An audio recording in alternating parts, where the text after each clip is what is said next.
আমি সেই দিন মনে হয় ময়মনসিংহ না রংপুরে, হ্যাঁ রংপুরে একটা কথা বলতে গেলে স্লিপ অফ টান হয়ে গেছে, মুসলিম হলের জায়গায় হয়ে গেছে মহসিন হল। মুসলিম হল যেটা সলিমুল্লাহ মুসলিম হল, এখানে আজ প্রায় 21 বছর বা 16 বছর নিয়মিত না হলেও অনিয়মিত আজান বন্ধ ছিল। সেইটা বলতে গিয়ে আমি বলে ফেলেছি মুখ দিয়ে, আমি ইচ্ছাকৃত না অনিচ্ছাকৃত, যে মহসিন হল। এই জন্য অনেকে দেখলাম, অনেক ভাইরা পাগল হয়ে গেছে আমার পেছনে, এমনকি আমার মা বাবাকেও তারা জারোর্স বলে গালি দিচ্ছে। আরে ভাই আমার নাই, ভুলে বের হয়ে গেছে কথাটা।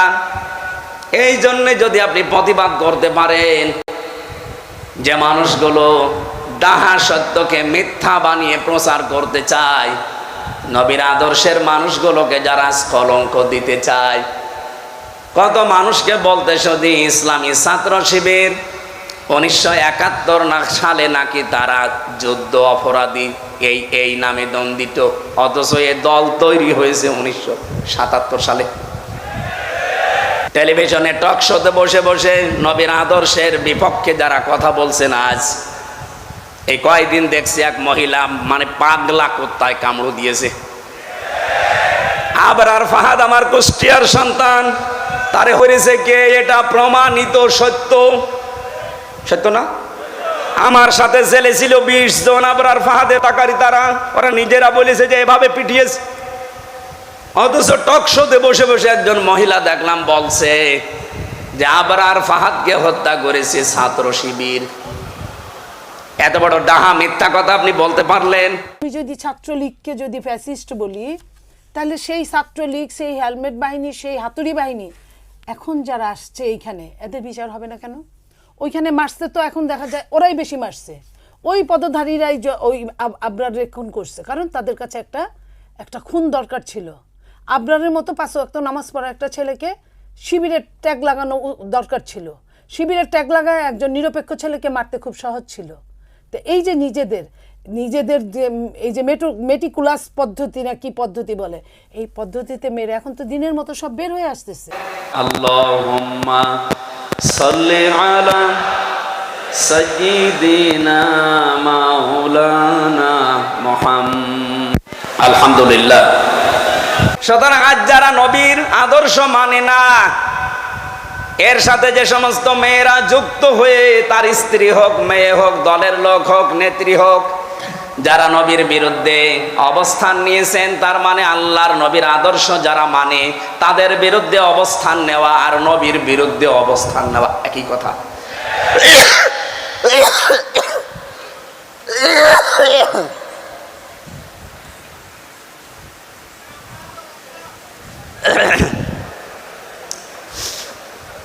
চট্টগ্রামবাসী,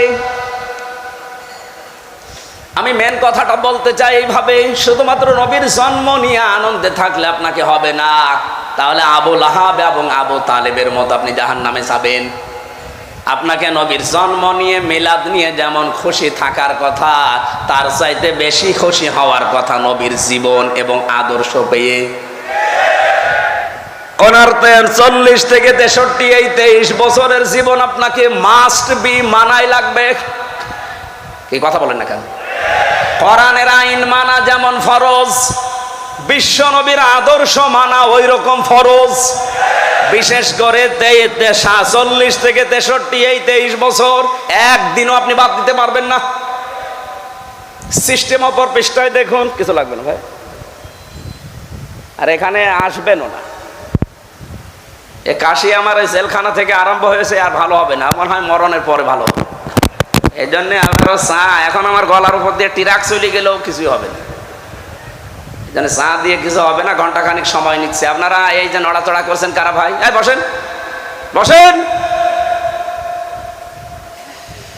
যেহেতু বললাম সিস্টেম অপর পৃষ্ঠায় দেখুন, আরো 2 জন চাচার নাম আমরা জানি, যিনি আমার নামে নাম হযরতে আবু আমির হামজা, আর একজন হযরতে আব্বাস রাদিয়াল্লাহু তাআলা আনহুমা। এই 2 জন চাচা, তাদের পুরা জীবনী আমি পড়েছি। ওনারা শুধু নবীর মিলাদে খুশি না, নবীর জন্মে খুশি না, ওরা নবীর আদর্শ পেয়েও খুশি ছিল। তাহলে আমার মনে হয় ক্লিয়ার হয়ে গেছে যে শুধু মিলাদুন নবী পালন করলে আপনি জান্নাত যেতে পারবেন না, সিরাতুন নবী আপনাকে মানা লাগবে। এই জন্যই সুন্নতির সিরাত কমিটি আজ 55 বছর একাধারে এই পৃথিবীর মানুষকে এইটাই জানান দিচ্ছে যে মিলাদ আমরা মানি, কিন্তু সিরাত জরুরি। কথা বলেন। আর সিরাত আমাদের ভেতরে নেই। সিরাতের বহু পাঠ আমি পেয়েছি। আমার এই ছোট্ট জীবনে সিরাতের প্রায় 71টা পাঠ পেয়েছি আমি নবীজির জীবনে। তার ভেতরে একটা আপনারা দিয়েছেন আজকে, শান্তির সমাজ প্রতিষ্ঠায় নবীজি সাল্লাল্লাহু আলাইহি ওয়াসাল্লাম। আসেন, দুনিয়ায় শান্তি এই শব্দটার ব্যাখ্যা নিয়ে আমরা এবার মূল আলোচনায় প্রবেশ করতে চাচ্ছি। আল্লাহ আমাদেরকে যে ধৈর্য এবং সহ্য, সেই জোহরের পর থেকে আপনারা বসে আছেন, এই জন্য এই ধৈর্য এবং সহ্যের কারণে বলেন আলহামদুলিল্লাহ। আমার তেলাওয়াতকৃত আয়াত আপনারা শুনেছেন, একটা পরিচিত আয়াত, সূরায়ে কুরাইশ। কোন সূরা? আমরা আয়াত পড়েছি মাত্র 2টা, 3 এবং 4। আমার এই মাথার ভেতরে আয়াত নিয়ে এবং শান্তির সমাজ প্রতিষ্ঠা করার জন্য নবীজির যে ভূমিকা, এটা নিয়ে আমার যা পড়াশোনা করা আছে, 1 ঘন্টা না কিয়ামত পর্যন্ত আলোচনা হবে শুধু এই 2টা আয়াত নিয়ে। আমরা চেষ্টা চালাচ্ছি সামারাইজ করে ফেলার। জবান খুলে আগে কোরআনের সোনালী আয়াতটা একটু পড়েন। আউযু বিল্লাহি মিনাশ শাইতানির রাজিম, বিসমিল্লাহির রহমানির রহিম,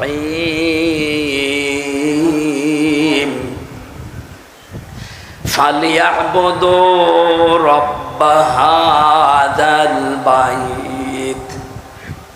আল্লাহ পাক বলেন, এই ঘরের মালিকের ইবাদত করো। তাহলে 2টা জিনিস আমি তোমাদেরকে দেব। আল্লাযী আত'আমাহুম মিন জু' ওয়া আমানাহুম মিন খাউফ। ক্ষুধা লাগলে এই খাবারের ব্যবস্থা আমি আল্লাহ করব, আর যখনই ভয় আসবে তখন আমি আল্লাহর নিরাপত্তা দিয়ে দেব। আমাদের প্রথম বিষয় হচ্ছে শান্তির সমাজ প্রতিষ্ঠা। শান্তি কি? এটা দুঃখের বিপরীত, কষ্টের বিপরীত। আমরা অনেকেই বলি যে সুখ শান্তি, না, জিনিস 2টা এক না, এমনকি 2টার শব্দ আলাদা। আপনি পুরা কোরআন শরীফের ভেতরে যদি সুখ এই শব্দ অনুসন্ধান করতে চান, তাহলে আপনি শান্তির শব্দ পাবেন না। সুখ শব্দের আরবি অর্থ হচ্ছে রাহাতুন। রাহাতুন মানে সুখ। তাফসিরে পড়েছি 3টা জিনিসকে সুখ বলা হয়।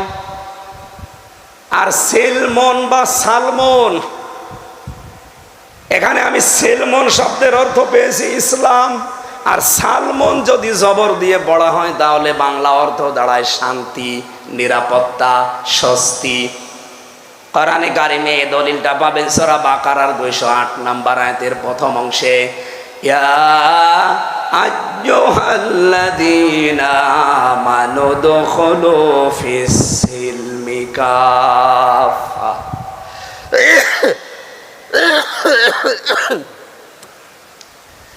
এখানে আল্লাহ ঈমানদারকে ডাক দিয়ে জানালেন, তোমরা ইসলামে পরিপূর্ণভাবে প্রবেশ করো। যেহেতু সিনের নিচে জের আছে, এই জন্য সিলমনের অর্থ ইসলাম। যদি আপনি এর উপরে জবর দিয়ে পড়েন তাহলে বাংলা অর্থ দাঁড়াবে শান্তি। কোরআন শরীফ থেকে আমি 4টা বিষয় পেয়েছি শান্তির। তাহলে 3টা বিষয়কে বলা হয় রাহাতুন বা সুখ, আর 4টা বিষয়কে বলা হয় সিলমন বা শান্তি। শান্তির সমাজ প্রতিষ্ঠার জন্য বিশ্বনবী কি করেছিলেন, যেহেতু এ বিষয়ে কথা বলা দরকার। আল্লাহর নবী জন্মের পর থেকে 17 বছর পর্যন্ত তিনি তেমন কোনো কাজে যোগ দেননি। শান্তি প্রতিষ্ঠা করার জন্য তিনি 17 বছর থেকে আরম্ভ করেছিলেন হিলফুল ফজল সংগঠনের নামে। আমি আমার দেশের যুবকদেরকে আহ্বান জানাবো, যদি নবীজির আদর্শে অনুপ্রাণিত হয়ে এই দেশে যদি শান্তি আপনি স্থাপন করতে চান, প্রতিষ্ঠা করতে চান, মাস্ট বি এই 16-17 বছর বয়স থেকে আপনাকেও সংগঠনভুক্ত হওয়া লাগবে। কথা বলে না কেন? আর আমি নিজে কোরআন হাদিস পড়ে যেহেতু একেবারে খাস বাংলায় বলছি, বাংলাদেশে যত সংগঠন এখন কাজ করছে সবার উদ্দেশ্য এক না। বামপন্থী রাজনীতি যারা করে এদের ছাত্র সংগঠনের উদ্দেশ্য আপনি দেখেন, এরা বলে আমরা 10 তলার গাছতলা সব সমান করে দেব। কেউ 10 তলায় থাকবে, কেউ গাছতলায় থাকবে, এটা হবে না, সব সমান হয়ে যাবে। আমরা ওটা চাই, কিন্তু আপনি চান লেনিন আর কার্ল মার্ক্সের পথে, আর আমরা চাই মুহাম্মদুর রাসূলুল্লাহর পথে। পার্থক্য এইটা। যেহেতু আমার নিজের লেখা, নিজের দেখা, বাংলাদেশে এখন যত ছাত্র সংগঠন আছে এই 16-17 বছর বয়স থেকে যারা সংগঠন করে, নিজের চরিত্রকে ঠিক রেখে, নিজেদের লেখাপড়াকে ঠিক রেখে সমাজে শান্তি, স্বস্তি, নিরাপত্তা দেওয়ার জন্য সর্বাত্মক চেষ্টা যারা করে যাচ্ছে তারা ইসলামী ছাত্র শিবির। আপনার রাগ হলেও এটাই সত্য, তার বাস্তব প্রমাণ আপনাদের এই এলাকায় বাড়ি এসএম ফরহাদ, এই পাশের জেলা খাগড়াছড়ি বাড়ি সাদিক কাইম, আমার জয়পুর হাটে বাড়ি মহিউদ্দিন। সারা বাংলাদেশের দিকে তাকান, অন্য কোনো দোষ হয়তো আপনি তাদের দিতে পারেন বানিয়ে তহমত হিসাবে, কিন্তু আমি গ্যারান্টি দিতে পারি এই যে ছাত্র শিবির, এদের ভেতরে কোনো বিড়িখোর, গাঁজাখোর, মদখোর, নারীখোর পাবেন না।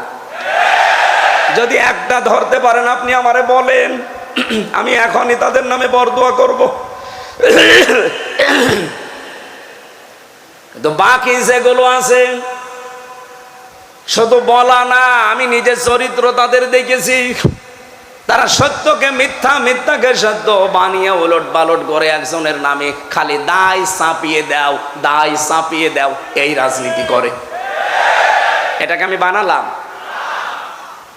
কোরআনে কারিমের সূরা নিসা 5 নম্বর পারা 15 নম্বর পৃষ্ঠা 11 নম্বর লাইনের 112 নম্বর আয়াতটা বাড়িতে মিলাবেন। ওমাই ইয়াকসিব খাতিয়াতান আও ইসমান সুম্মা ইয়ারমি বিহি বারিআন ফাকাদ ইহতামালা বুহতানা ওয়া ইসমান মুবিনা। রব্বুল আলামিন বলেন, বহু মানুষ এমন আছে নিজে অন্যায় করে, আর অন্যায়টা যখন হয়ে যায় তখন একটা নিরপরাধ মানুষের ওপরে দোষটা চাপিয়ে নিজে ভালো সাজে। এরকম ছাত্র সংগঠন বাংলাদেশে নেই, এরকম দল বাংলাদেশে নেই। নিজেরা অন্যায় করে, নিজেরা দোষ করে, আর যে লোকটা কিচ্ছু জানে না তার উপরে দোষটা চাপিয়ে তাকে জাতির সামনে কালার করে দেয়, আবার কানে কানে বলে দেয় যে দোষ অমুকের উপরে চাপিয়ে দে। কি বেশি বলে ফেললাম?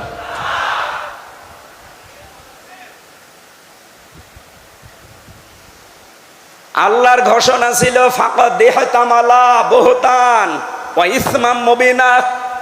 এরকম কাজ যারা করে, নিজে একটা নিরপরাধ মানুষের উপরে দোষ চাপিয়ে তাকে জাতির সামনে কালার করে দেয়, ও যেন প্রকাশ্য পাপের বোঝা বহন করে নিয়ে বেড়াচ্ছে। এটা আজ হয়তো আমরা চর্ম চোখে দেখতে পাই না, আল্লাহ সে ব্যবস্থা করে নাই, এজন্য অন্যান্য দলের লোকরা আপনারা বেঁচে যাচ্ছেন। এজন্য নিজেদের চরিত্র সংশোধন করবেন। এটা শুধু দুনিয়ায় শেষ না, কিয়ামতের দিন আপনি মাথায় এই গোনার বোঝা বহন করে নিয়ে যাবেন। তখন ফেরেশতারা বলবে আলা সাআমা ইয়াজিরুন, কত নিকৃষ্ট বোঝা এরা বহন করে নিয়ে যাচ্ছে। দেখো কি করবেন তখন? অসহায়। এই জন্য আগে থেকে সাবধান করলাম, কপালে কিন্তু এটা আসতেছে। আজ যারা নিজেরা অন্যায় করে ভালো মানুষের উপরে দোষগুলো চাপিয়ে দেওয়ার এই সংস্কৃতি আরম্ভ করেছে, আপনার কপালে কিন্তু আসতেছে এটা। আমার দায়িত্ব ছিল সতর্ক করার। আমি জানি এরপরেও কিছু মানুষ আবু জেহেলের মতো ও সতর্ক হওয়া দূরের কথা, ওর শয়তানি আরো বাড়বে। নবীজি এই কোরআন আবু বকরের সামনে পড়েছিলেন, আবু জেহেলের সামনেও পড়েছিলেন। আবু বকর কোরআন শোনার পরে তার ঈমান বেড়ে গেছে, আর আবু জেহেল কোরআন শোনার পরে ওর ঈমান বাড়ে নাই, ওর শয়তানি বেড়ে গেছে। এখানে আবু বকরের মন মতন যদি থাকেন যে আবু বকরের মতো মন আমার, আপনার আজকে ঈমান বাড়বে। আর যদি আপনার মন হয় আবু জেহেলের মতো, ঈমান বাড়বে না, আপনার শয়তানি বাড়বে। আবু বকরের মন নিলে ঈমান বাড়ে, ঘোষণা কার? আরো জোরে বলেন। ইন্নামাল মুমিনুনা আল্লাযীনা ইযা যুকিরাল্লাহু ওয়াজিলাত কুলুবুহুম ওয়া ইযা তুলিয়াত আলাইহিম আয়াতুহু যাদাতুহুম ঈমানা। কোরআনের আলোচনা যদি মন দিয়ে আপনি শুনতে পারেন আর উপলব্ধি করার যোগ্যতা যদি আপনার থাকে, মাস্ট বি যাদাতুহুম ঈমানা, আপনার ঈমান বাড়বে। কিন্তু যারা কাফের, আবু জেহেলের মতো মন নিয়ে বসে আছেন, বিভিন্ন জায়গায় বসে বসে গল্প করছেন যে কি বলে দেখি, তাদের কথা আল্লাহ কোরআনে দিয়েছেন। সূরা হজে আছে 17 নম্বর পারা 19 নম্বর পৃষ্ঠার 13 নম্বর লাইনে আছে। রব্বুল আলামিন বলেন, ওয়াইদা তুতলা আলাইহিম আয়াতুনা বাজ্জিনাতিন তারিফু ফি ওয়ুজুহিল্লাযিনা কাফারুল মুনকার। হে নবী, আপনি কোরআন তেলাওয়াত করে ব্যাখ্যা বিশ্লেষণ করে যখন স্পষ্টভাবে বোঝাবেন, দেখবেন যারা কাফের ওরা আপনার দিকে তেড়ে তেড়ে মারতে আসবে। এখানে হয়তো মারতে আসছেন না, কিন্তু চোখ মুখ কালো হয়ে গেছে। দেখেন কোনটার মন খারাপ, তাকান, দেখেন দেখেন। যেইটার মন খারাপ দেখবেন, মনে করবেন ওর ভেতরে আবু জেহেলের মতো সমস্যা। বলেন বলেন। আমি কি আয়াত এখন বানালাম? তারিফু ফি ওয়ুজুহিল্লাযিনা কাফারুল মুনকার। তার মন মেজাজ খারাপ হয়ে যাবে, চেহারা পাল্টিয়ে যাবে, তার আগে অগ্নিশর্মা হয়ে মনে হবে যে আপনাকে ওরা মেরে ফেলতে পারলে ভালো হয়। আমার তো মনে হয় বাংলাদেশে আয়াত এখন অনেকের জন্য কার্যকর। কার কার সাথে মিলে যাচ্ছে হাত তোলেন তো। এই একজো, ওটার মাথায় মনে হয় তার কাটা আছে। কি বলছি ও টের পাচ্ছে। একজনের ছেলে ম্যাট্রিক পরীক্ষায় পাশ করেছে, ফার্স্ট ক্লাস ফার্স্ট। দোকানে বসে বসে লোকটা চা খাচ্ছিল। একজন দৌড়িয়ে এসে বলছে, চাচা আপনি এখানে চা খান, আপনার ছেলেটা ম্যাট্রিক পরীক্ষায় পাশ। বলছে ইন্না লিল্লাহ। আমার মনে হয় ওই লোকটা সেই। এবার আসেন তো আমরা দ্বিতীয় বিষয়ে যাচ্ছি। বিশ্বনবী যে হেলফুল ফজুল গঠন করার মাধ্যমে সমাজে শান্তি প্রতিষ্ঠা করার চেষ্টা করেছিলেন, তিনি কি সফল হয়েছিলেন? না। তিনি 17 থেকে 40-23 বছর চেষ্টা চালান এলাকার যুবকদেরকে নিয়ে, কিন্তু পারেননি। একটা মাত্র কারণে পারেননি, কারণে 23 বছরে তার কাছে কোরআন ছিল না। এই একই মানুষ 40 থেকে 63, এটাও 23 বছর চেষ্টা চালিয়েছিলেন, কিছু কাছে কোরআন ছিল। এই জন্য উনি শুধু শান্তির সমাজ না, খয়রুল কুরুনি করনি, উনি বলেছিলেন আমার যুগ শ্রেষ্ঠ যুগ। সুবহানাল্লাহ বলতে পারেন নাই? আজ বাংলাদেশে যত দল আছেন, প্রায় 73টা দল এই দেশে কাজ করছে। যাদের কর্মসূচির ভেতরে কোরআন নেই, যাদের সিলেবাসে কোরআন নেই, তারাও শান্তির সমাজ, শান্তির দেশ গঠন করার চেষ্টা করছেন। কিয়ামতের আগ পর্যন্ত পারবেন না, নবীজি তাই পারে নাই। আপনি পারবেন, আপনার কর্মসূচিতে আপনার সিলেবাসে কোরআন নিয়ে আসেন। এই কথা বলেন না কেন? বাংলাদেশ জামাত ইসলামী দেখেন, ওনাদের সিলেবাসের যে 15টা পয়েন্ট প্রতিদিন লেখা লাগে, তার প্রথম পয়েন্টে আপনি কোরআন কয় আয়াত পড়েন, বুঝে পড়েন না, না বুঝে পড়েন আগে লেখেন।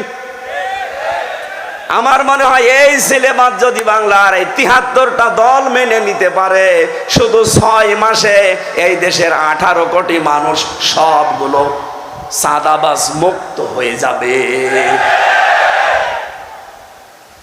আমি জানি অনেকে এখন বরদোয়া আরম্ভ করেছে যে হুজুর মরুক, ওর কাশি হচ্ছে, আরো হোক হোক, তারপরও আর বলা লাগবে কাশি হোক।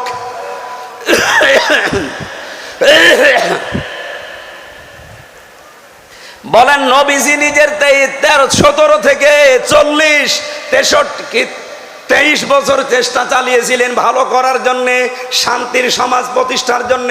পেরেছেন? পারেন নাই, কারণ কোরআন ছিল না।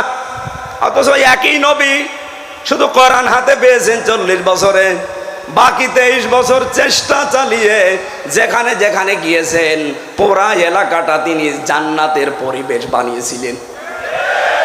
এবার আসেন, আমি ইতিহাস থেকে একটা কোট করেছি। কষ্ট হচ্ছে? একটু সময় বেশি লেগে যাবে আমার মনে হয়, 15-20 মিনিট বেশি লাগবে। থাকবেন না ইনশাল্লাহ? কারণ যত তথ্য আমি লিখেছি, বললাম না এই আমার জীবন শেষ হয়ে যাবে। কণ্ঠটা সাপোর্ট দিলে তার ভালো হতো।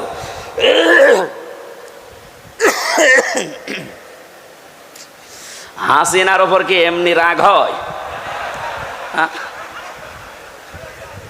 এই বুড়ি মহিলা আমার জীবনটা শেষ করে দিল।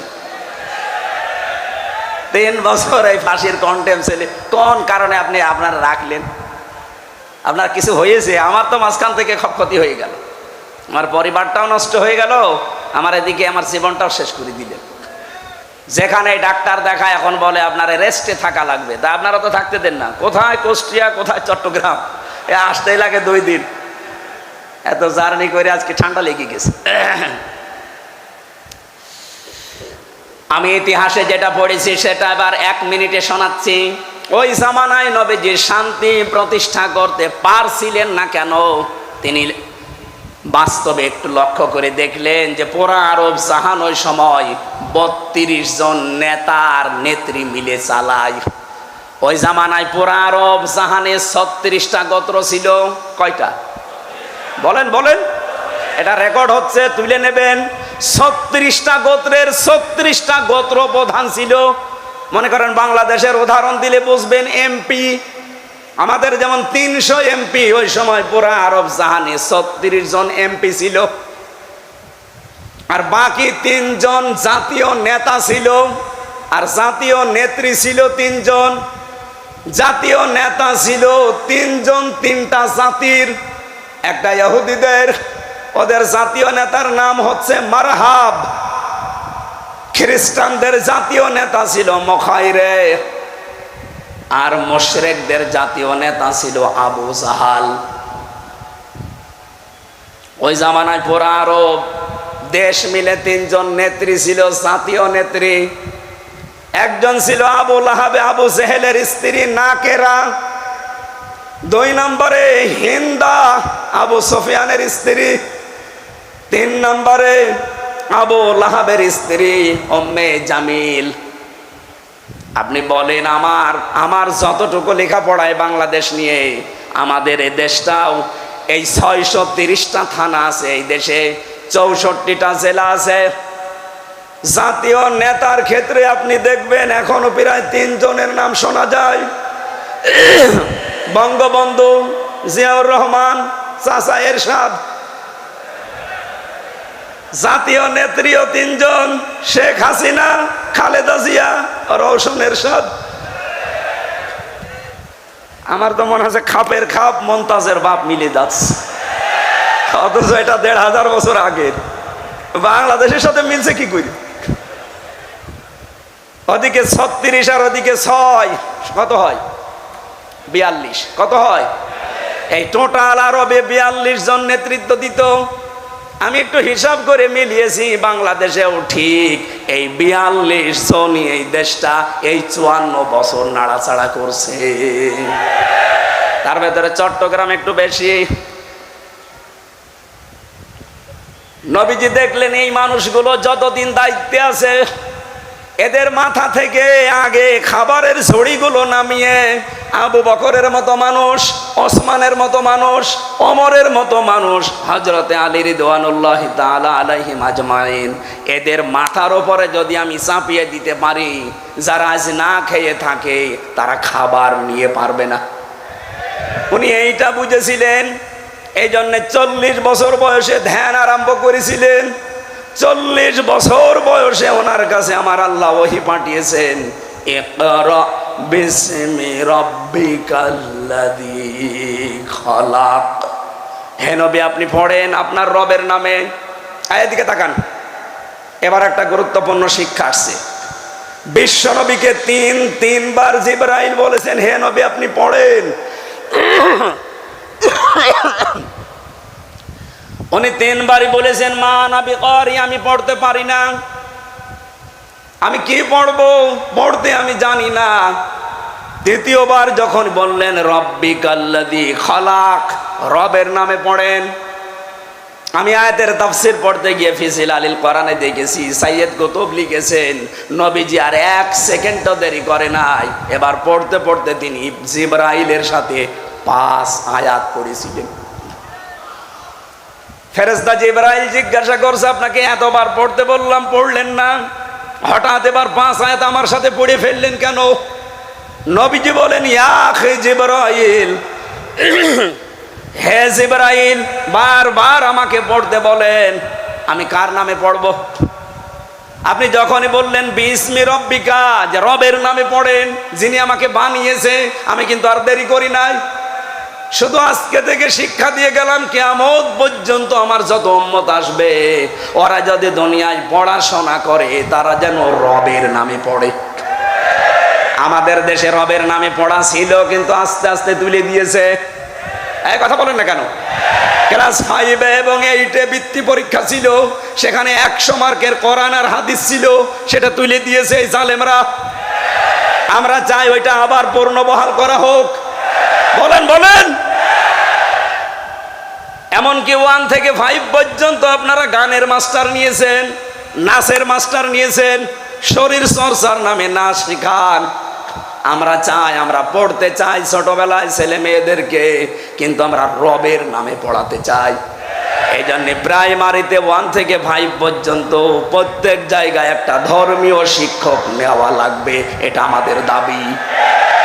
এই দাবি করেন কারা কারা দেখি? লিল্লাহে তাকবীর।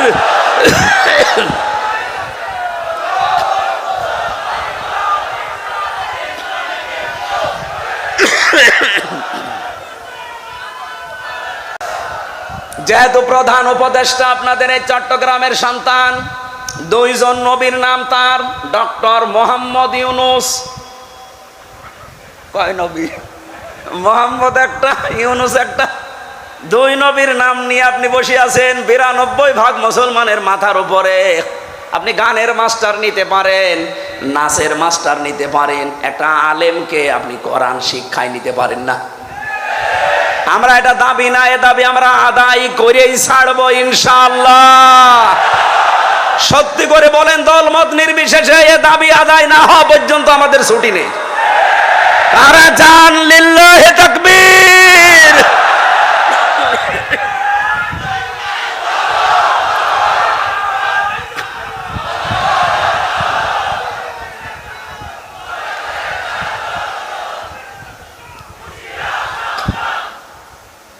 চট্টগ্রামবাসী, সুতরাং নবীজি প্রথম ওহী পাওয়ার পরে যেটা শিক্ষা দিতে চেয়েছিলেন, ওইটা 54 বছরও আমরা পেলাম না।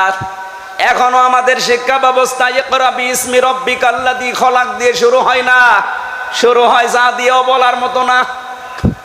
এতদিন তো বাবার নামে অনেকে চালিয়েছে, এখন আবার নতুন করে অনেকে অন্য কিছু চালাতে চাচ্ছে। এই স্বপ্ন 7 বাংলার জমিনে পূরণ হবে? বলেন হবে?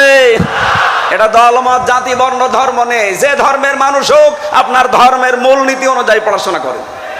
আমরা মুসলমান, আমাদের ধর্মের মূলনীতি হচ্ছে রব। কথা বলেন না কেন? আমরা আমার রবের নামে পড়তে চাই, যেটা আমার নবী আমাকে 40 বছর বয়সে শিখিয়েছে। রব্বুল আলামিন বলেন, শান্তির সমাজ প্রতিষ্ঠায় নবীজিকে এবার আমি আদেশ দিলাম, আল্লাযীনা আমানু ওয়া লাম ইয়ালবিসু ঈমানাহুম বিযুলমিন উলাইকা লাহুমুল আমন।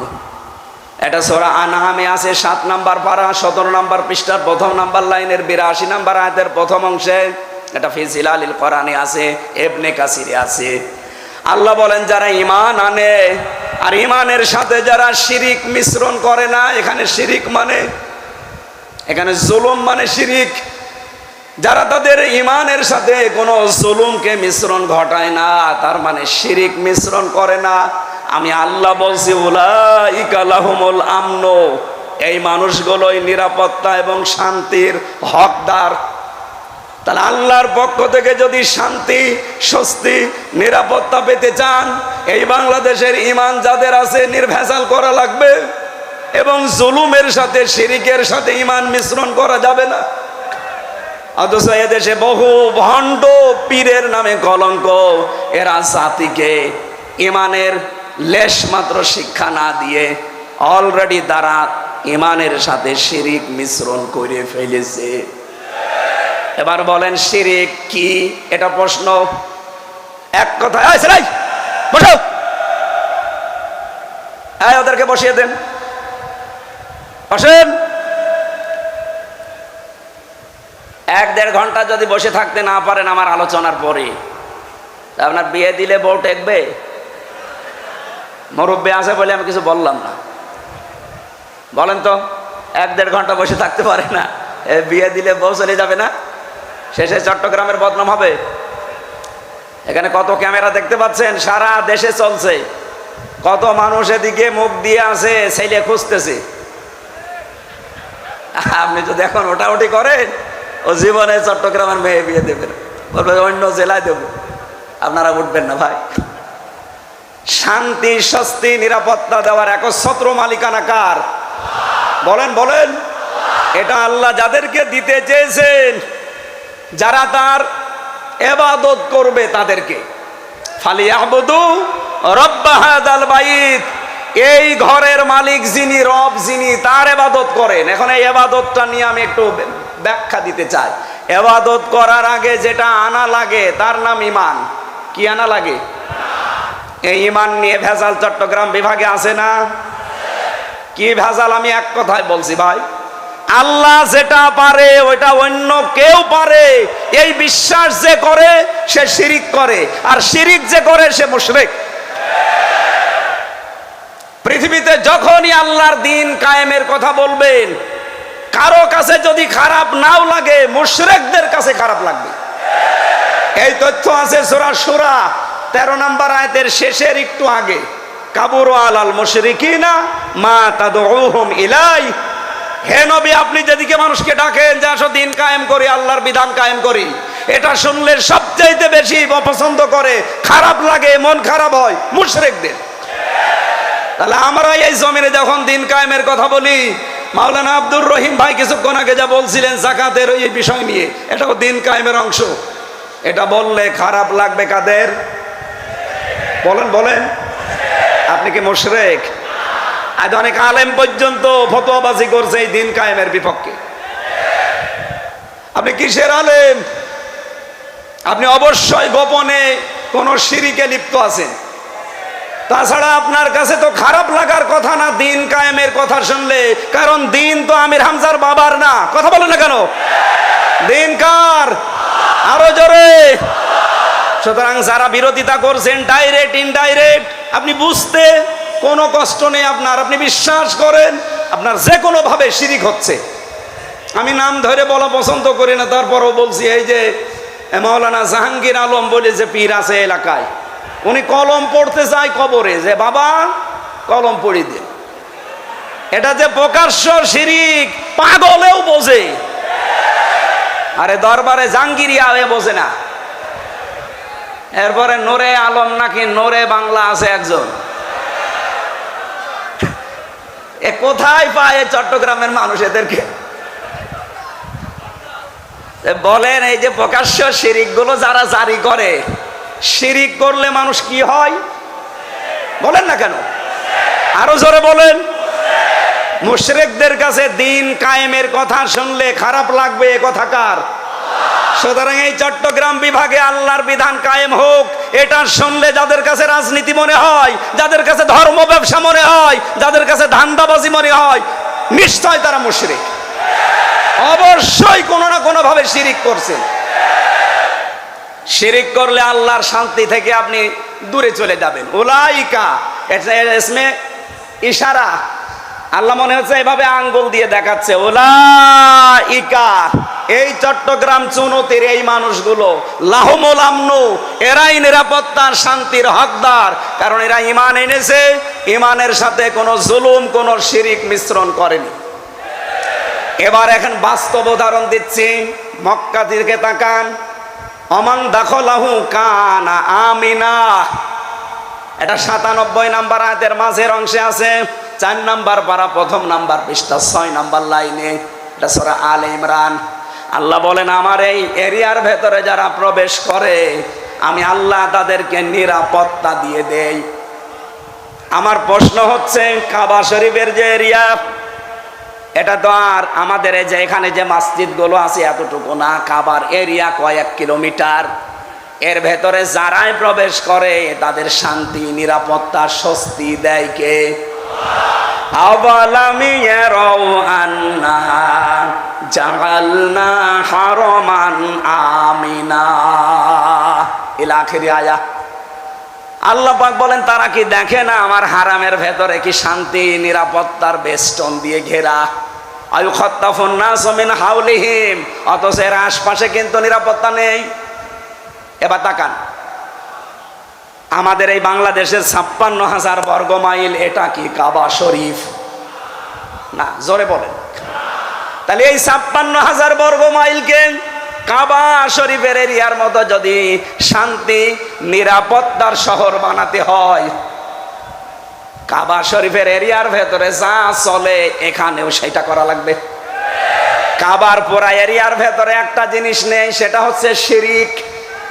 এক কথা বলেন না কেন? কাবার এরিয়ার ভেতরে কোনো শিরিক পাবেন না। মাওলানা আব্দুল হালিম যদি যেয়ে থাকে জিজ্ঞাসা করেন, মাওলানা আব্দুর রহিম বসরি যদি যেয়ে থাকে জিজ্ঞাসা করেন, কাবার এরিয়ার ভেতরে আপনি কোনো শিরিক পাবেন না। এই জন্য সেখানে শান্তি আর নিরাপত্তা দিয়েছে কে?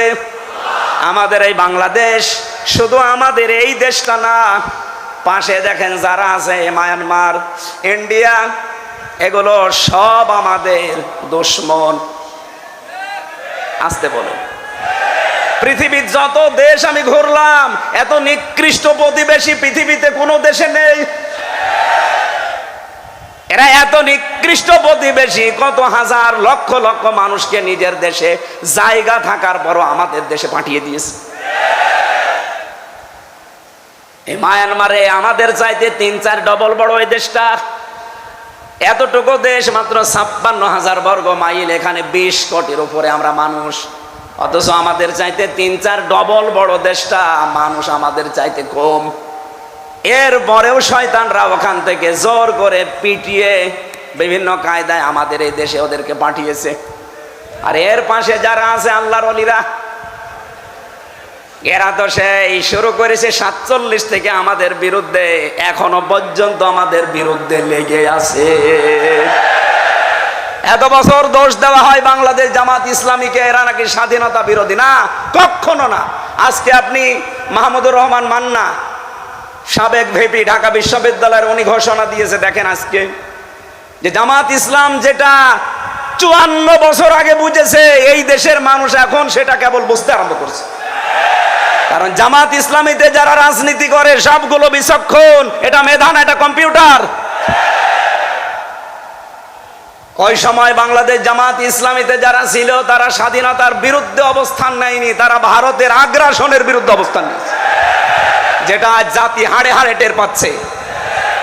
যুদ্ধ শেষ হতে না হতেই তারা ট্রাক ট্রাক সম্পদ দেশ থেকে নিজেদের দেশে, এগুলো চুরি বলে না ডাকাতি বলে না কি বলে বলেন, আর তারা বলে আমাদের বিশাল হিতাকাঙ্ক্ষী। এমনকি স্বামী স্ত্রীর সম্পর্ক লাগিয়ে দিয়েছে অনেক। স্বামী স্ত্রীর সম্পর্ক হয়, এখনো তো হয়নি, আর হবেও না। কারণ মেয়ে আমাদের যাই হোক অন্তত মুসলমান, আর যার কাছে গেছে ও যাই হোক একটা মুশরিক। আর ও দাদার যে বয়স, এখন যদি কেউ মুসলমানি দিতে চান, বুড়ো হাজাম লাগবে। সে হাজাম পাবেন কোথায়? কোন যুবক মানুষকে দিয়ে দাদার এখন মুসলমানি দিতে গেলে ও ছাতা দেখা যাচ্ছে গোড়া কেটে বাদ দিয়ে দিবে। এই জন্য হবে না, ও দাদার মুসলমানি বুড়ো হাজাম দিয়ে মুসলমানি দেওয়া লাগবে। আর ও যা করে, ওর জীবনে কোনো হেদায়েত আছে বলে আমার মনে হয় না। গুজরাটে কি করেছে দেখেছেন? ওনাকে গুজরাটের কসাই বলে ডাকা হয়। আল্লাহর একটা দুইটা না, শত শত ঘর মসজিদ ভেঙ্গে গুড়িয়ে দিয়েছে। আমার কাছে সবচাইতে কষ্টের এইটা যে আপনি আল্লাহর ঘর ভাঙেন, আপনি মানুষ। আমি নাম নিতেও ঘৃণা করি এই লোকটার। এটা একটা শয়তানের চাইতেও নিকৃষ্ট মানুষ। পৃথিবীর কোন ধর্মীয় উপাসনার ভাঙার পক্ষে আমরা না, বলেন বলেন। অথচ একটা দুইটা না, কতগুলো ঘর যেখানে আল্লাহকে সেজদা দেওয়া হতো ভেঙ্গে টুকরা টুকরা করে মিশিয়ে দিয়েছে। আমার তো যা মনে হয় আল্লাহর ঘরে যারাই হাত দেওয়ার চেষ্টা চালিয়েছে, আল্লাহ তাদেরকে কাসফি মাকুল বানিয়েছে। এ ভারতও থাকবে না। এ খণ্ড বিখণ্ড হলো বলে দেখেন, কারণ ওরা আল্লাহর ঘরে হাত দিয়েছে। এই কথা বলেন না কেন? ওদেরকে এই জমিনের মানুষকে আল্লাহ দেখাবে খণ্ড খণ্ড হয়ে যত টুকরা টুকরা করেছেন মসজিদকে তত টুকরা হবে। আমাদের দেশটাকে আমরা শান্তির সমাজে পরিণত যদি করতে চাই, ঈমান আনা লাগবে ভেজাল না ভেজাল মুক্ত। এমনকি আমাদের ঈমানের সাথে যেন কোনো জুলুম, বিশেষ করে শিরিক মিশ্রণ না হয়। এই যে যারা শিরিক করেন ঈমানের সাথে সাথে, আপনাদের কারণে যে দেশে শান্তি স্বস্তি নিরাপত্তা নেই, এই কারণেই আপনাদের বিরুদ্ধে বলা লাগে। তাছাড়া আপনার বিরুদ্ধে আমি কোন কারণে বলবো? আপনি প্রকাশ্য শিরিক করছেন, কবরে মাজার বানিয়ে ব্যবসা করে খাচ্ছেন, আর মানুষের ঈমান আমল আকীদা সব নষ্ট করছেন। এই কথা বলেন না কেন? অন্তত দেশের আলেমরা বেঁচে থাকতে এরকম শিরিক চলতে দেওয়া যায়?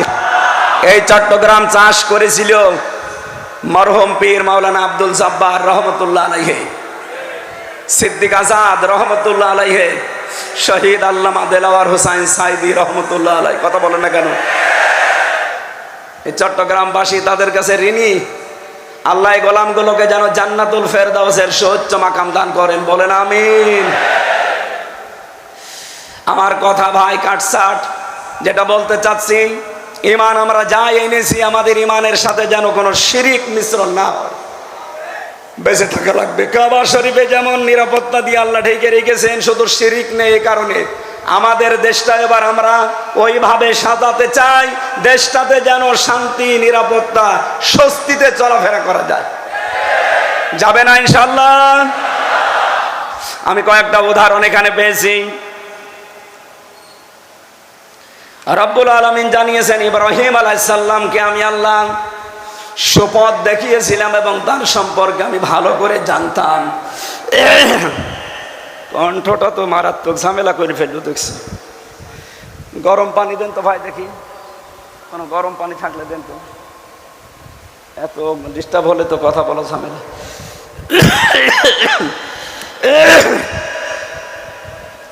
ওদের বদদোয়া লেগে গেল নাকি? আমি তো মিথ্যা কথা কিছু বলিনি, আমি তো সব সত্যই বলছি। তারপরে গলা এরকম হচ্ছে, আমার মনে হয় ওরা বসে বসে বদদোয়া করছে যে হুজুর মরুক। ভাইরা আর 15 মিনিট পরে বদদোয়া করিন, এখনই শুরু করিন না, আমার আয়াতটা শেষ হোক। আমি এই দলিলগুলো লম্বা করে আর বলার মনে হয় ক্যাপাসিটি নেই, কারণ গলা যদি একবার বসে যায় আর জোর করেও হবে না। সূরা আম্বিয়ার 51 নম্বর আয়াতটা বাড়ি যেয়ে মিলাবেন।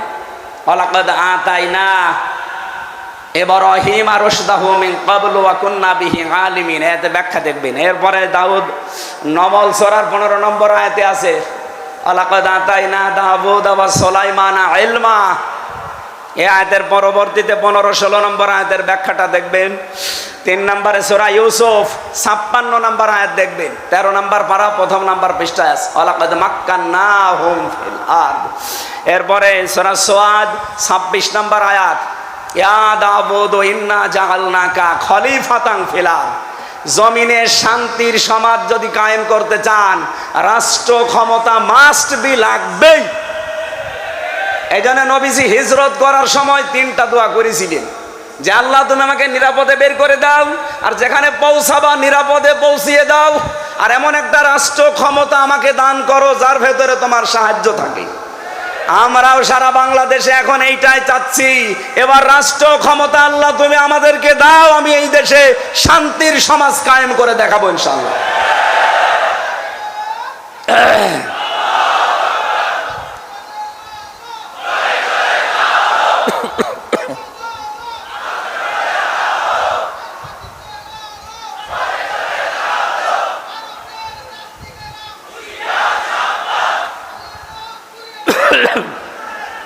আমার ভাইরা, আরো কিছু দলিল আমার যেটা জানা আছে এ বিষয়ে। যত নবীর জীবন আমি পড়েছি, প্রত্যেকটা নবীর জীবন পড়তে গিয়ে শুধু আদম নবী আর সুলাইমান নবী বাদ দিয়ে প্রতিটি নবীকে আল্লাহ এই আদেশটা দিয়েছিলেন যে সমাজে শান্তি, স্বস্তি, নিরাপত্তা কায়েম করতে চান, ওয়ালাকাদ বাআসনা ফি কুল্লি উম্মাতির রাসূলান আনি ইবুদুল্লাহা ওয়াজতানিবুত তাগুত। প্রত্যেকটা জাতির লোকের কাছে তাদের রসূল এসে কথায় জানিয়েছে আল্লাহর ইবাদত করো, তাগুত ছেড়ে দাও। এই যে ইবাদত যেটা আল্লাহ বললেন ফালিয়াবুদু, এই ইবাদতের ভেতরে আমি 9টা জিনিস পেয়েছি। ব্যক্তিগত জীবন থেকে আন্তর্জাতিক জীবন পর্যন্ত প্রতিটি জায়গায় ইবাদত আছে। আমরা যদি ইবাদত গুলো কোরআন থেকে, হাদিস থেকে কোট করে করে দুনিয়ায় কায়েম করতে পারি, আল্লাহর ঘোষণা হচ্ছে এই পৃথিবীর জমিনটা আমি উলাইকা লাহুমুল আমনু, এটা নিরাপত্তার শহর বানিয়ে দেব। এই ময়দানে কথা বলতেন কোরআনের পাখি খ্যাত, আন্তর্জাতিক খ্যাতি সম্পন্ন মুফাসসিরে কোরআন শহীদ আল্লামা দেলাওয়ার হোসাইন সাইদি রহমতুল্লাহ আলাইহি। আমার জেলখানার সাথে 3টা বছর আমি আল্লাহরে বান্দার সাথে পাশেই ছিলাম। আমি ছিলাম 4 নম্বরে, উনি ছিলেন 1 নম্বরে। খালি একটা দেওয়াল ছিল মাঝে। আল্লাহ তার গোলামের সারা জীবনের কোরআনের খেদমত যেন কবুল করি, জান্নাতুল ফেরদাউসের সুউচ্চ মাকাম নসিব করেন, বলেন আমিন। দল, মত, জাতি, বর্ণ, ধর্ম নির্বিশেষে আজকের এই অনুষ্ঠান, এটা কি শুধু এই এলাকার মুসলমানদের? বলেন বলেন। কোরআন যেমন শুধু মুসলমানদের জন্য না, নবীও তেমন মুসলমানদের জন্য না। ওমা আরসালনাকা ইল্লা রাহমাতাল লিল আলামিন। সূরা আম্বিয়া 107 নম্বর আয়াতে আল্লাহ জানিয়েছেন রাহমাতাল লিল মুসলিমিন, রাহমাতাল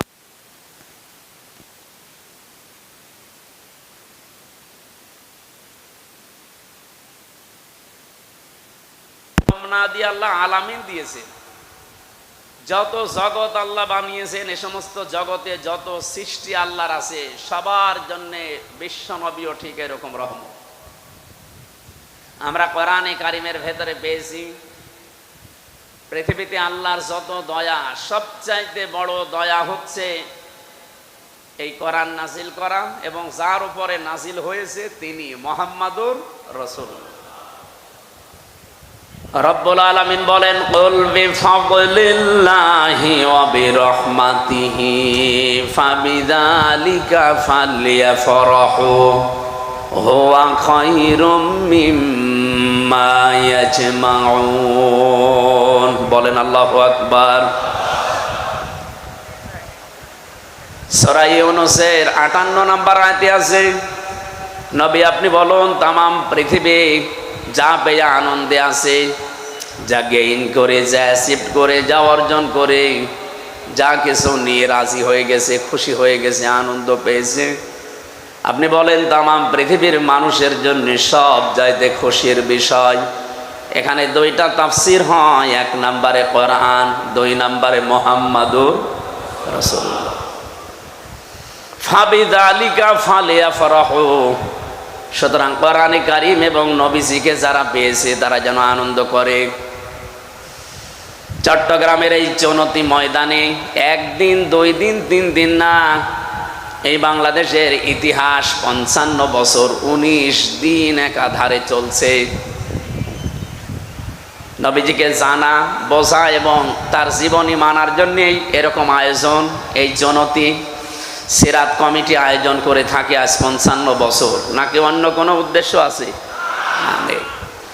সুতরাং এমন একজন মহান ব্যক্তিত্বকে আমরা জানার জন্যে, বোঝার জন্যে আলোচনা করছি। আল্লাহ যার চরিত্রের গ্যারান্টি দিতে গিয়ে আযীম দিয়েছেন, ওয়া ইন্নাকা লাআলা খুলুকিন আযীম। আমি কোরআনে কারিমে যত আয়াত পড়ি, ব্যাখ্যা পড়ি, তাফসীর পড়ি, সবচাইতে বেশি আশ্চর্য হয়েছি এই শব্দটা নিয়ে।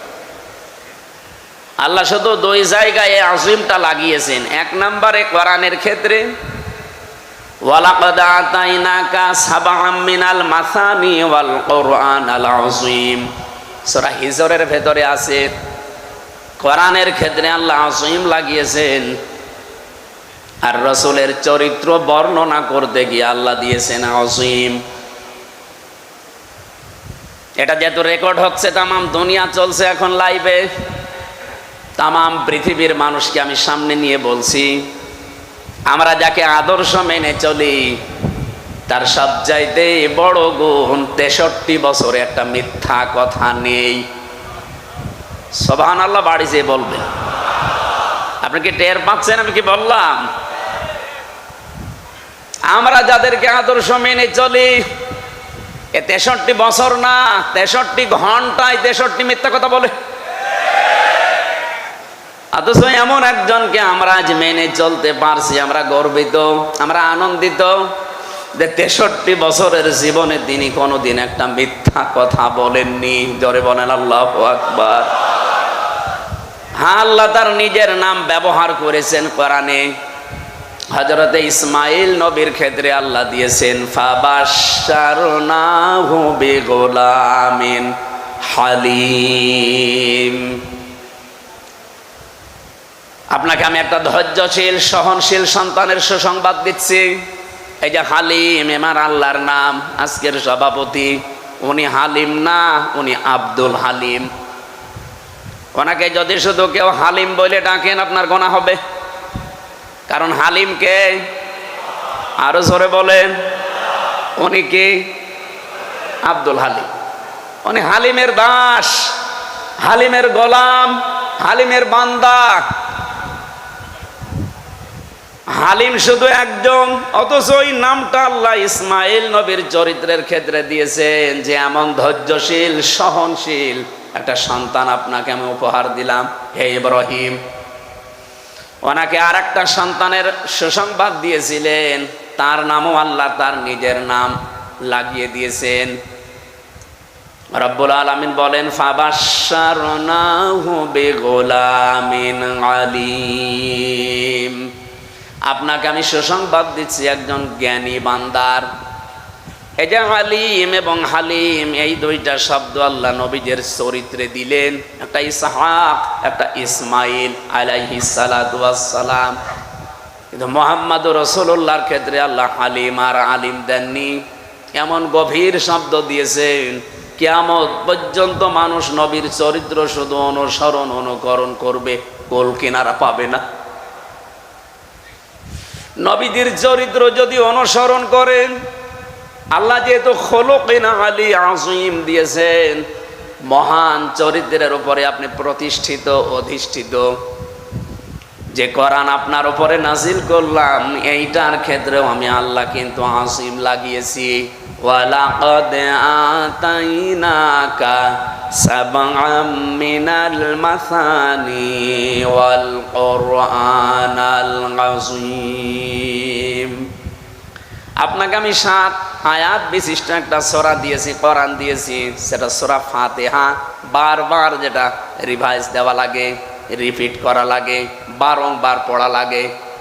কোরআনে কারিমকে আল্লাহ কোরআনুল আযীম বললেন, আর এই কোরআন অনুযায়ী যেই মানুষটা চলতে পারে তাকে দিয়েছেন খুলুকিন আযীম। জোরে বলেন সুবহানাল্লাহ। তাহলে আজকে আমরা আনন্দিত এই কারণে, কারণ আমরা এমন একজন মানুষের চরিত্র, জীবন আদর্শ শোনার জন্য বসে আছি, যিনি আমাদের মতো সাধারণ মানুষ না। কি অনেক মানুষ এই কথা অলরেডি বলে যে নবীও যা আমিও তা না, এ কথা ঠিক না। রব্বুল আলামিন বলেন, নবী আপনি বলুন, কুল ইন্নামা আনা বাশারুম মিসলুকুম ইউহা ইলাইয়া। এখানে যারা আরবি বসে, যেহেতু আলেম আজকের সভাপতি মাওলানা আব্দুল হালিম, এটা কামিল মাদ্রাসার প্রিন্সিপাল, ভাইস প্রিন্সিপাল, হাজারো আলেম এখানে বসে আছেন। আরবি গ্রামার অনুযায়ী যদি ইন্নার পরে মা যুক্ত হয়, বাংলা অর্থ দাঁড়ায় একমাত্র, কেবলমাত্র, শুধুমাত্র।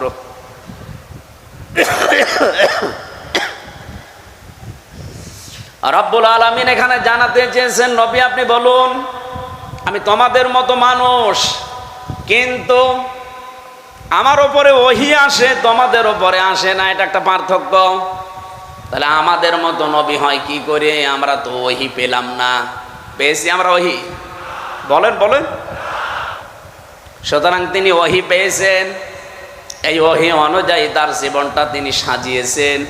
এই জন্য পৃথিবীতে যত মানুষ আসবে আর যত মানুষ যাবে, শ্রেষ্ঠ মানুষের তালিকায় 1 নম্বরে ধরা লাগবে মুহাম্মদুর রাসূলুল্লাহকে।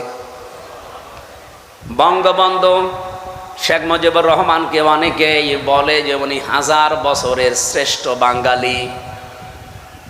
কিন্তু তামাম পৃথিবীতে কিয়ামত পর্যন্ত যারা আসবে, দুনিয়া তৈরি হওয়ার পর থেকে আজকে পর্যন্ত যারা এসেছে, সবার ভেতরে বঙ্গবন্ধু শ্রেষ্ঠ বাঙালি এ কথা কেউ বলে? মানে 1000 বছরের এই শব্দটা আমরা লাগিয়েছি, কিন্তু আল্লাহ পাক যার নামের আগে খলকিন আযীম লাগিয়েছেন, আপনি যদি গভীরতায় যেতে চান, এ মাপজব করে কোল কেনারা কোনো দিন পাবেন না। এই জন্য আমরা যারা আনন্দ করতে চাই, আজকে এই 19 দিনের 17 দিন একাধারে এখানে আনন্দ চলছে নবীর সিরাত শুনে। নাকি অন্য কিছু আলোচনা হয়েছে? হয়নি। কিন্তু দুঃখজনক একটা বিষয় আছে, এই চট্টগ্রাম বিভাগ এবং সিলেট বিভাগ, বাংলাদেশে এই 2টা বিভাগে যেই কয়টা জেলা আছে, তার অধিকাংশ জেলাতে মানুষ এই রবিউল আউয়াল মাস আসলে, যেহেতু আজকে মনে হয় রবিউল আউয়ালের 27 তারিখ না 28 তারিখ, 27, এই মাসটা আসলে আমাদের এই 2 বিভাগে আমরা দেখি মানুষ পাগল হয় মিলাদুন নবী নিয়ে। ঈদে মিলাদুন নবী নাম দিয়ে যারা এটা করেন, ঈদ মানে আনন্দ, মিলাদ মানে এটা মিলাদুন থেকে জন্ম, নবীজির জন্মে আপনি আনন্দ করবেন কেন? এই বিষয়টা আবিষ্কার করে না কেউ। রবিউল আউয়াল মাস তো আগেও ছিল, এটা তো আর নতুন না। শুধুমাত্র এই 1500 বছরে রবিউল আউয়াল মাসের দাম মর্যাদা এত বেড়েছে তা কিন্তু না, এর আগেও ছিল। রবিউল আউয়াল মাসের বয়স কত আপনি বলতে পারবেন? হ্যাঁ না, মানে আল্লাহ রাব্বুল আলামিন বলেন, এখানে একটু কথাবার্তা না বলে একটু শোনেন। আপনারা 2 জন কথা বললে আমার মন ওইদিকে চলে যাবে, আর আমার মেধা তো এখন আর ওইটা নেই। জালেম সব শেষ করে দিয়েছে, জেলখানায় উল্টাপাল্টা জিনিস খাওয়িয়ে। আমার আগে যে মেধা ছিল, একবার পড়লেই মুখস্থ হয়ে যেত, এখন ওইটা ড্যামেজ করে দিয়েছে। খাবারের ভেতরে বিভিন্ন জিনিস খাওয়িয়েছে পয়জন দিয়ে, তেঁতুল দিত শুধু, প্রত্যেক খাবারে ওরা তেঁতুল দেয়। আমি যে ফাঁসির কন্ডেম সেলের ভেতরে 3 বছর ছিলাম, আমার সাথে কেউ কথা বলতো না, সিসি ক্যামেরা দিয়ে রেখেছি, আমার সাথে কেউ যেন দেখা না করে, কথাও না বলে। এই জন্য ভয়ঙ্কর অবস্থায় রেখে রেখে আমার শরীরটাও শেষ করে দিয়েছে, এমনকি আমার কণ্ঠটাও শেষ করে দিয়েছে। এই যে স্বাভাবিক হতে এখন অনেক সময় লাগবে, কারণ 1টা 2টা দিন না, 3 বছর এক ঘরের ভেতরে। এই ধকল এখনো যায়নি, এজন্যে আমার এই আওয়াজ হলে বা এদিক ওদিকে মন চলে গেলে আমি যেটা বলতে চাচ্ছি ওইটা ভুলে যাব। আপনারা একটু সাহায্য করবেন না? ঘন্টাখানিক একটু নড়াচড়া কম করবেন। খুব গুরুত্বপূর্ণ হলে আপনি আলোচনার পরে যেয়ে প্রশ্ন করেন। মিলাদুন নবী এই শব্দটা বিশ্বনবী মুহাম্মদুর রাসূলুল্লাহর ইন্তেকালের প্রায় 600 বছর পর, আমরা ইতিহাস পড়ে যেটা দেখলাম, 600 বছর পরে আবিষ্কার করেছি। কিন্তু সিরাতুন নবী এটা আবিষ্কার করা না, এটা কোরআনে কারীম থেকে নেওয়া। লাকাদ কানা লাকুম ফি রাসূলিল্লাহি উসওয়াতুন হাসানা, এই যে উসওয়াতুন হাসানা এই শব্দের তাফসীর ব্যাখ্যা এই বাংলাদেশ সহ বাইরের দেশগুলোতে আমি বিভিন্ন লাইব্রেরিতে দেখেছি, প্রায় 42টার উপরে তাফসীর আমি এই শব্দের সাথে মিলিয়েছি। সব মুফাসসির এই উসওয়াতুন হাসানা থেকেই সিরাত নবীর জীবন চরিত এ বিষয়ের উপর আলোচনা করেছেন। সবচাইতে অথেন্টিক আমার কাছে প্রায় 13টা কিতাব আমি এই ছোট বয়সে দেখেছি নবীর জীবনের ওপরে। আর রাহিকুল মাখতুম আল্লামা সফিউর রহমানের লেখা, এটা আমার কাছে সবচাইতে বেশি ভালো এবং সহজ মনে হয়েছে।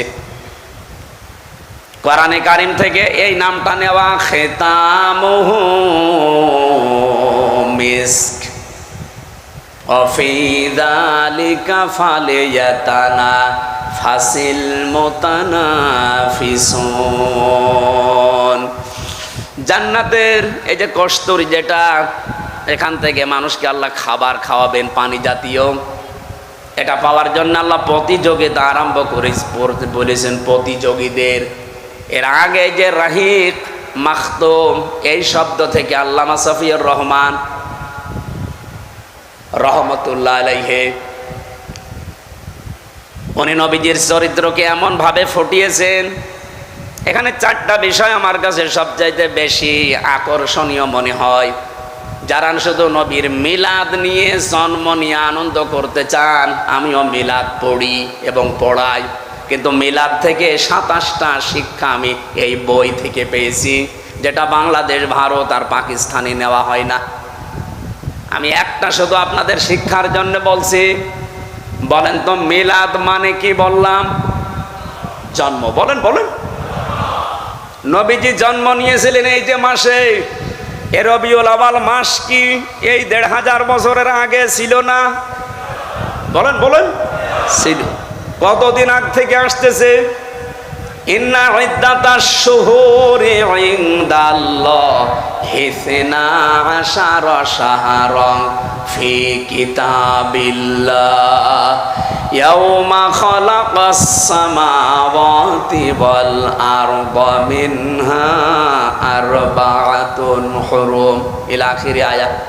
সূরা তাওবার 36 নম্বর আয়াতে এসেছে, আল্লাহ পাক যেদিন আসমান জমিন তৈরি করেন, ওই দিন তার কিতাবের ভেতরে 12টা মাসের নাম তিনি লিপিবদ্ধ করেছিলেন।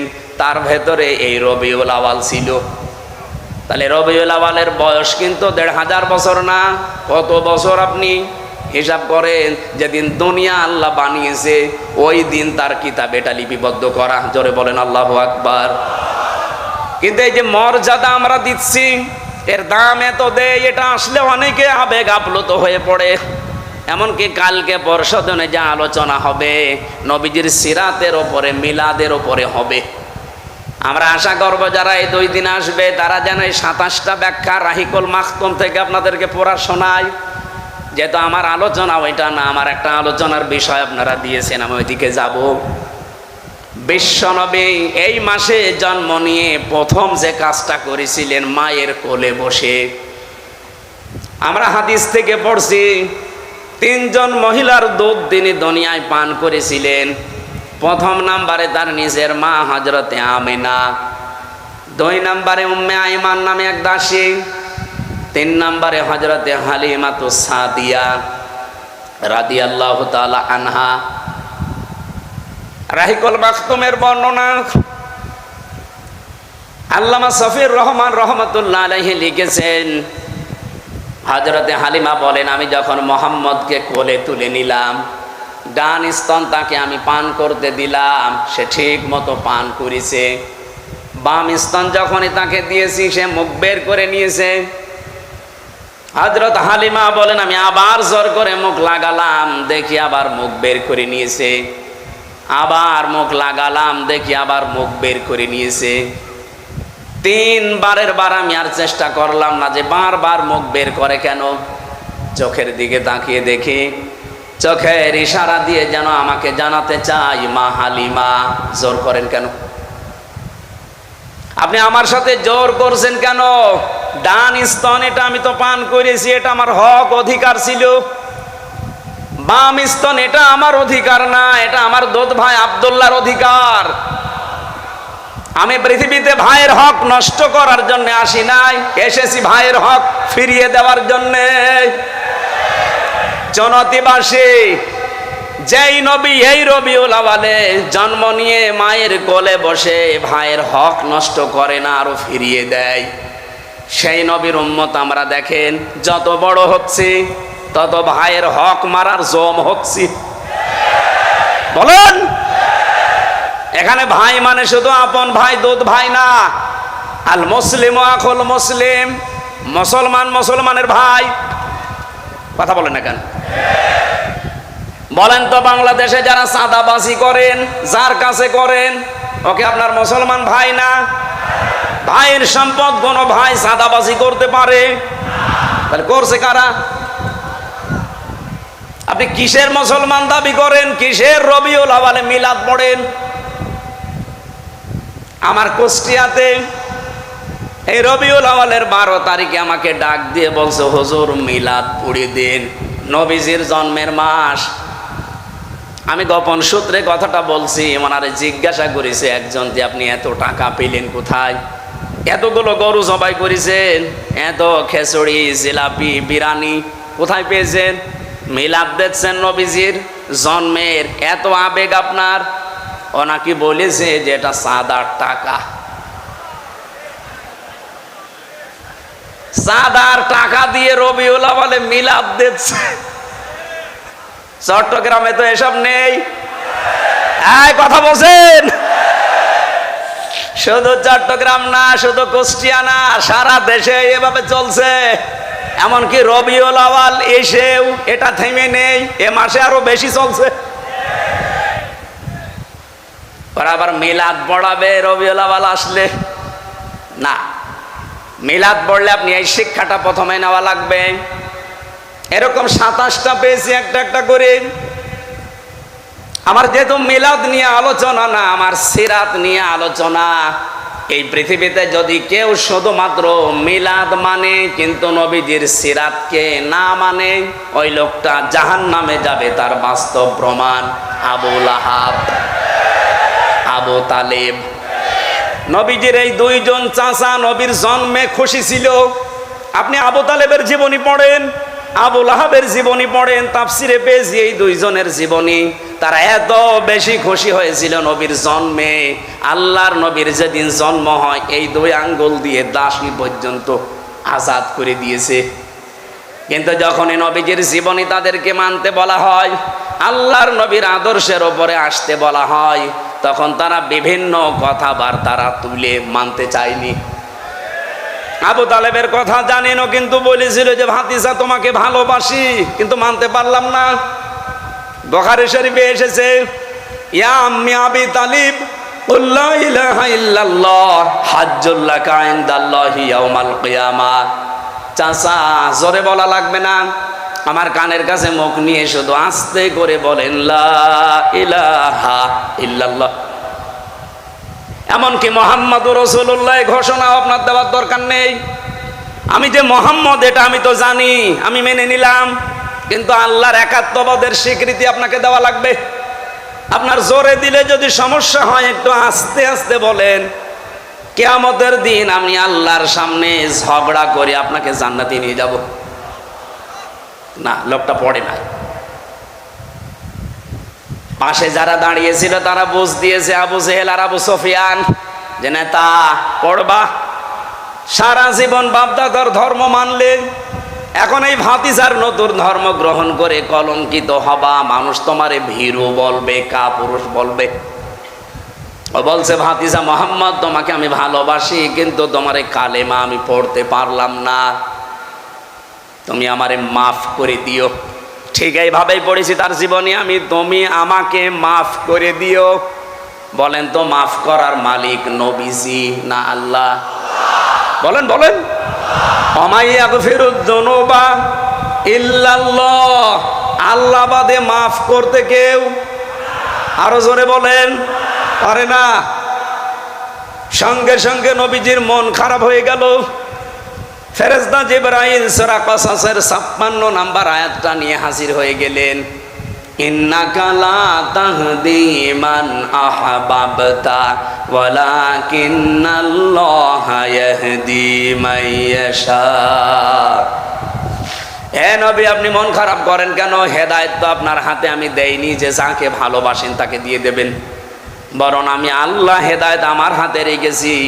এটা পাবে কে? ওয়াহুয়া আ'লামু বিল মুহতাদিন। আ'লামু ইসমে তাফজিল, এটা সুপারলেটিভ ডিগ্রি। আপনার চাইতে আমি ভালো জানি যে হেদায়েত কাকে দেওয়া যায়। এই লোকটা আপনার চাচা, আমি জানি সারা জীবন আপনাকে ভালোবাসা দিয়েছে, আপনার জন্মেও খুশি ছিল, কিন্তু আপনার আদর্শ পেয়েও খুশি না। এই জন্য আমি আল্লাহকে মাফও করি নাই। একে আল্লাহ কিয়ামতের দিন শুধু জাহান্নামের দুইটা ফিতা লাগিয়ে দেবে পায়ের নিচে, মাথার মগজ পর্যন্ত টকবক করে ফুটবে।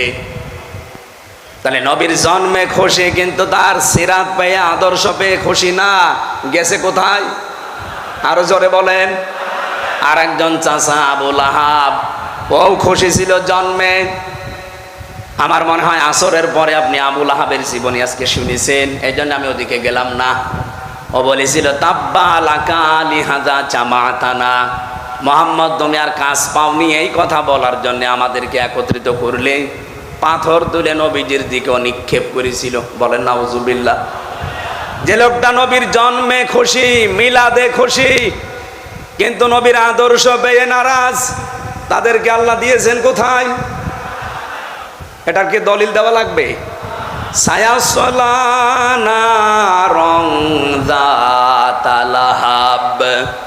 শুধু আবু লাহাবকে আল্লাহ অতি শীঘ্র জাহান্নামের অগ্নিকুণ্ডে দেয়নি, অমরাতুহু তার স্ত্রীকেও তার সাথে দিয়েছে।